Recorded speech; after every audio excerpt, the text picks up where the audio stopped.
Just like the title and/or thumbnail says, Escape from Ever After came out a bit over a week ago from the time that I'm making this video. A few people have been pretty excited about this game. As a matter of fact, I have seen some other videos talking about it.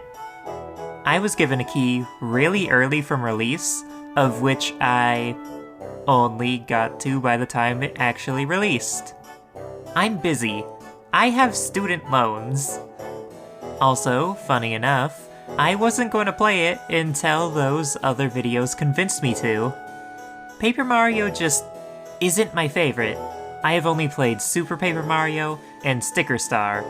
Obviously, those are not the most representative examples of what people usually mean by Paper Mario likes. I have, however, played Bug Fables. But yeah, Escape from Ever After is a Paper Mario-inspired RPG, and it is really good. The characters, they're very distinguished and well written. The writing in general, very funny, has some witty moments, and a pretty intriguing plot. Last but not least, the gameplay. Oh boy, the gameplay. So before I get ahead of myself, let's start with the basics of the story. You play as Flint Buckler, who is the protagonist of a storybook. To frame how that works exactly, think Wreck-It Ralph, but they are less self-aware. He goes to do his usual thing to fight the dragon at her castle, but there's someone who definitely just stole it. And these people are Ever After Inc., a company from the real world that has figured out how to invade storybooks to gather resources from them and make a profit. Now, if that is not on the nose enough for you, imagine instead of Ever After Inc., it is Disney. Got it? Now imagine instead of gathering resources, they're making another movie based off the same story, but again. So yeah, the plot is about corporations being corrupt and greedy. You don't comply with them, they send you to the dungeon with this kind of pretty dragon named Tinder. Tinder is Flint's antagonist, and she has been made very small and weak because of a collar that they put on her. The two of them escape and decide to work as part of the company so that they can destroy it from the inside. Very fun and cool. I love me a good anti-capitalism theme. That's the general idea though, and I really want to talk more about the gameplay for now. Future me, roll the clip. One thing that I have to mention is that I actually loathe badge-type system progression, like in Paper Mario.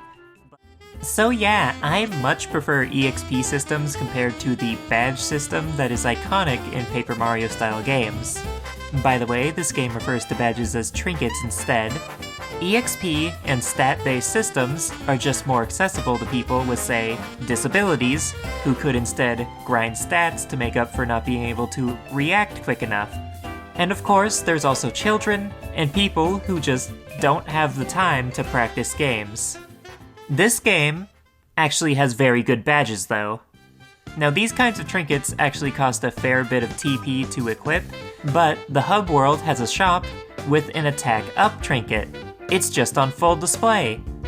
You can't buy it with plain money, you need to actually go and get collectibles from around the world, but it sets a good precedent. And also, as a side tangent, these collectibles are very fun to get. Not only that, but you can just find the badge. You can just find it out in the first chapter of the game.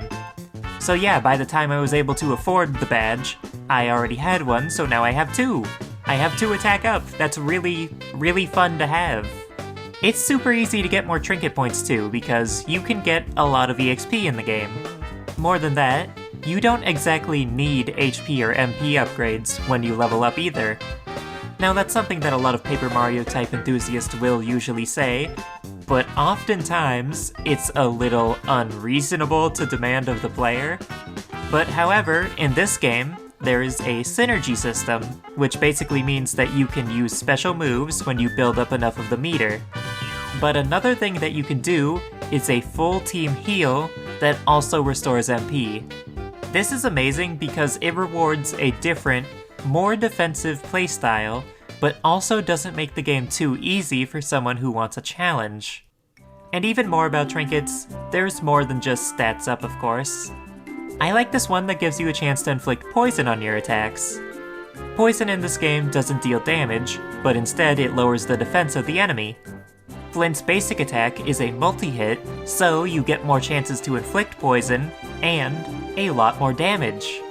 Plus, it is just a very unique trinket.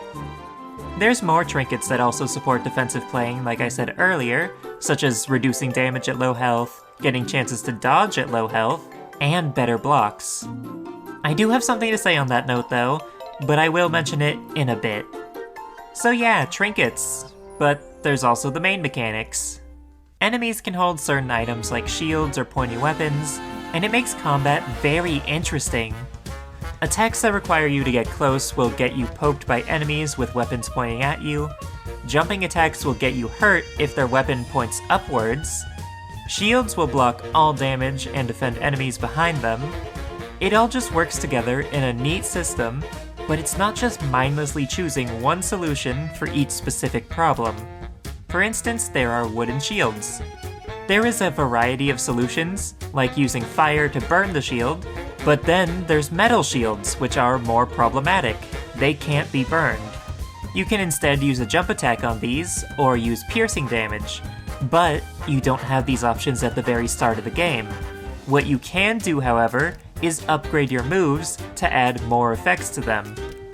One such effect is a charge attack that can now destroy shields on contact.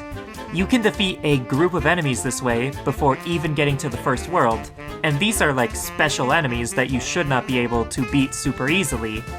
And I did exactly that!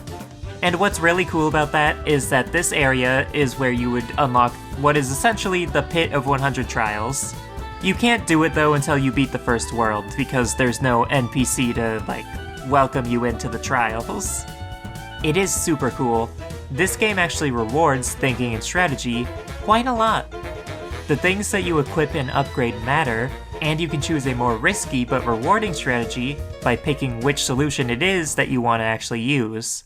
What I wanted to mention earlier though, is that the blocking just is not great. It's not that it doesn't work, there's just no visual indication of how long your block is actually active. That, however, is a thing in Paper Mario and Mario and Luigi, but this game doesn't give you feedback until the attack actually lands.